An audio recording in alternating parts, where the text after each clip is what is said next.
So I have the pleasure of introducing Isabelle Camille, and she has over 3 decades of experience educating people in the Miami-Dade County Public School System and as an adjunct professor at Miami-Dade College. So more Florida folks. We've had a lot of people today from Florida, which is fantastic. It's important to know now that all that education experience that she has gone into now educating the public generally on transgender people and the journey that parents go through when their child comes out as transgender. She is the author of the book Soul's Mom. And the book really details the journey as a Haitian-American mother navigating gender identity with her son. And so I am so glad to pass it to you, Isabelle. Thank you so much for being here. Hello, everyone. I'm very happy to be here. Like Angela just said, I'm a parent, and this is my take with this Zoomathon and everything else. I want to help. It's a difficult situation having a transgender or LGBTQ any child, and it was a very difficult journey that we went through, but we did go through it. We went through it, we successfully, I would say. I want to hope that my son, Sky Guilbaud, who's going to be next speaker, is living his authentic life. And this is what's very important that I find. And I, as a mother, I speak to mothers, this is what I really want to emphasize to mothers, that you are, it's a difficult position to be in. You feel like somewhere along the line there was a mistake made. And since you're the one who conceived that child, you are the cause. And the book that I wrote, Soul's Mom, one of the reasons why I wrote the book was actually quite a few years ago. Her mother wrote an article in the paper. She was going through this difficult transition with a child. And exactly, she felt, I made a mistake. I'm so sorry. And we want to realize, it's not a mistake. The child is who the child is. And if you love him, her, appreciate and support, give all the support that you can. That's all that is necessary. So I take the book, I bring the book out there for everyone in all situations. Last week, I had a book reading at Books and Books in Miami in Coral Gables.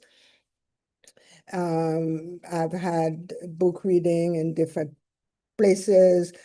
But last month we went to California. I went to bookstore, just walked around with the book and say, do you want to carry this book? There are 3 bookstores that have actually accepted to carry it. And I think more and more people who read this to see you don't reject your child. You don't reject your child. They're not.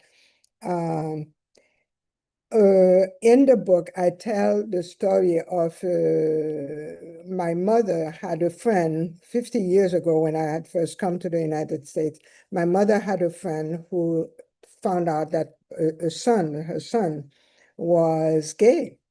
And talking with another friend of hers, her description of the situation was, oh, poor Mary, she must be, it should be like having a coffin in your living room. To them, that was it, that it was a dead child. It was, you're dealing with death. And that was 50 years ago. And about a month or 2 ago, I was at a book presentation. I talk about the book, said da, da, da. And everyone at the end, congratulations, that was so courageous of you to tell the story, that and all. And one mother comes to me and whispers in my ear, oh, I wish you condolences. I don't know how to say that word in English, but condolences. And to me, I'm like, wait a minute, that's 50 years that have passed. And we're still in that same frame of mind that this is death.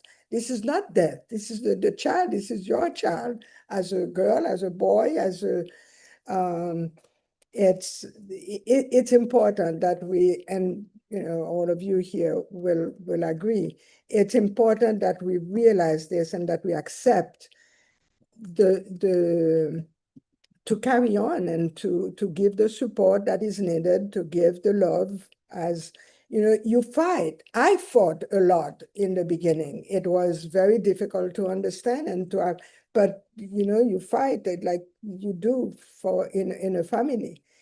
And some will be successful, and some, hopefully more and more, will all realize with administration nowadays, things are a bit more difficult. I was very lucky. In Miami, we have the organization, the Yes Institute, that gives such incredible support to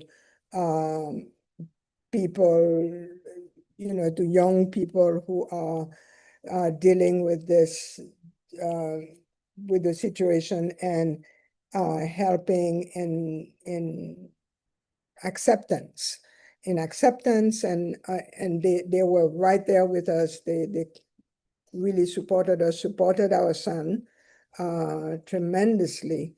And we need these organizations, because in the book I say, I know what is from each other. I know I'm different from my brother, but just as I am. This question about Julia's orientation in the context of Sky's identity emphasized the intricate nature of gender. No, that's not what I wanted to say. While statistics can provide valuable insight, my focus here is in our own journey, personal, human side, which numbers alone cannot fully capture. But we need the numbers. We need to understand the statistics and all of that. And that's what they provide. They give us that support. They give us the, that helps us deal with understanding what's going on, what we need to do. We went through the suicide attempt with Soleil, and again, the Yes Institute was there to help and give us support, give us and make him and us understand that it's a life that needs to be supported. And okay, so this is my take in this Zoomathon. I'm representing. I want to represent mothers, parents, families who are to help us support and understand that our children, our friends, every time I've had a talk, every time there is always someone who will come on the side, not say it up front in the general meeting, but on the side, oh, I have a cousin, I have a neighbor, I have a nephew, but they won't speak about it. We need to acknowledge, we need to accept, and we need to love. This is the part of my being. Thank you so much, Isabelle. I really appreciate everything you just said, and the power of parents and family members, and how powerful family support is. It really is. We see all this negative data about what LGBTQ young people go through and what they might experience. And the biggest protective factor to any of that is the family's love. And so having you here as a parent today to share your story, and also everything that you shared in Soleil's Mom, the book, is fantastic. And so I put the link to that in the chat so people can check it out. And we can transition now to hear from Sky, who is the subject of Soleil's mom. Sky Guilbaud is here and has been sharing his story to also educate families and trans people who need to hear it. And so, Sky, I pass it to you. And just are you here with us? Hey. Hey everybody, and thank you, Angela, for having myself and my mom here. Hey, Ma, good job. You did a great job. I love you so much, and I appreciate you. And her book really is such a communication of what love is in the world, and um, she is absolutely a unicorn to whoever just put that in the chat, as a matter of fact. But so my name is Sky, and I am a trans man born biologically female and transitioned to male roughly 18 years ago or so now. I am 33 years old, and I am a producer and a project manager of live experiential events throughout the United States. Unicorns recognize unicorns. I love it. All right.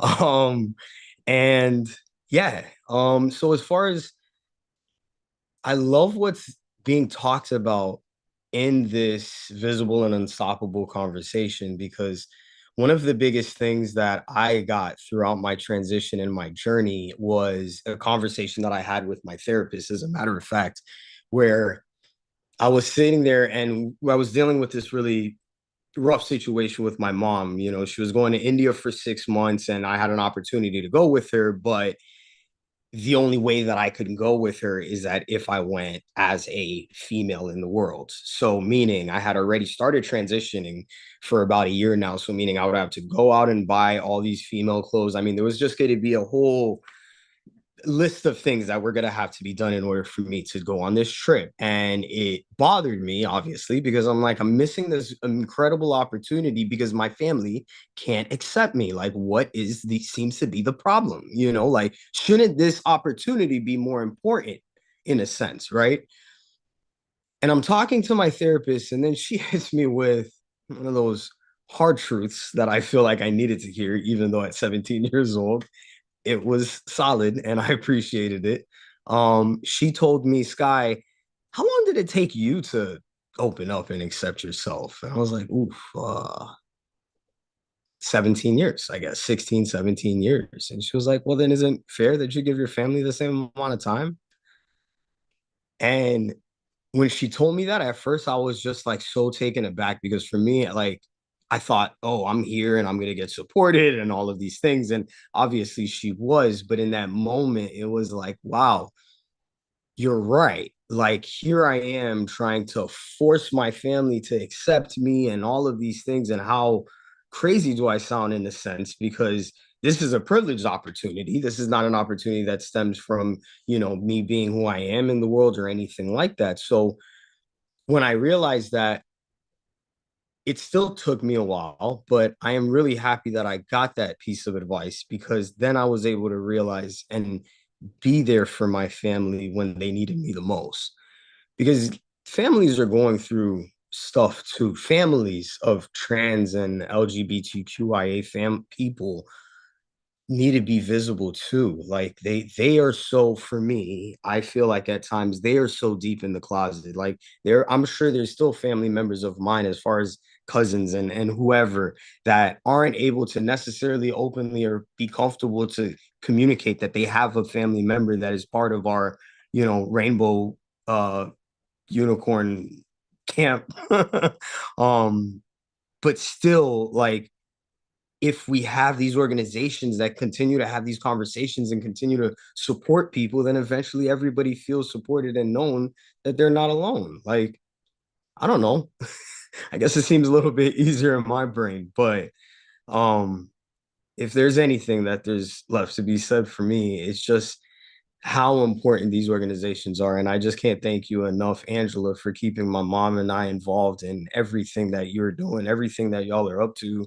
Unicorns, like, thank you so much for having us. This is just incredible. And we can't stop. You guys stay unstoppable, yeah. Thank you so much, Sky. Every time I see you and your mom, you just bring so much joy to me. And I think that what you just said, I might borrow it. Families need to be visible too. And I think that's the point of so much of our work is it could take families a really long time to come to that place of acceptance and acknowledgement, right?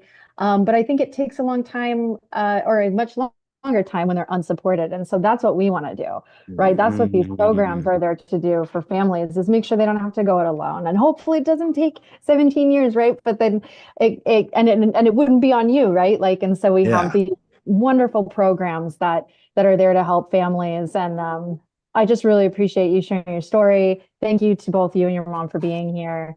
And for what it's worth, if I could just jump in one more time, it didn't take 17 years, because you're absolutely right. It's because of organizations like SOGI and Unicorn Solutions and Yes Institute that was there to support my mom. And it actually happened rapido presto, no problem. Okay. So that's why it's important we keep doing the work we're doing. Yes. So that every family, it's okay. It's no problem. Absolutely. Love that. Thank you so much. Angela.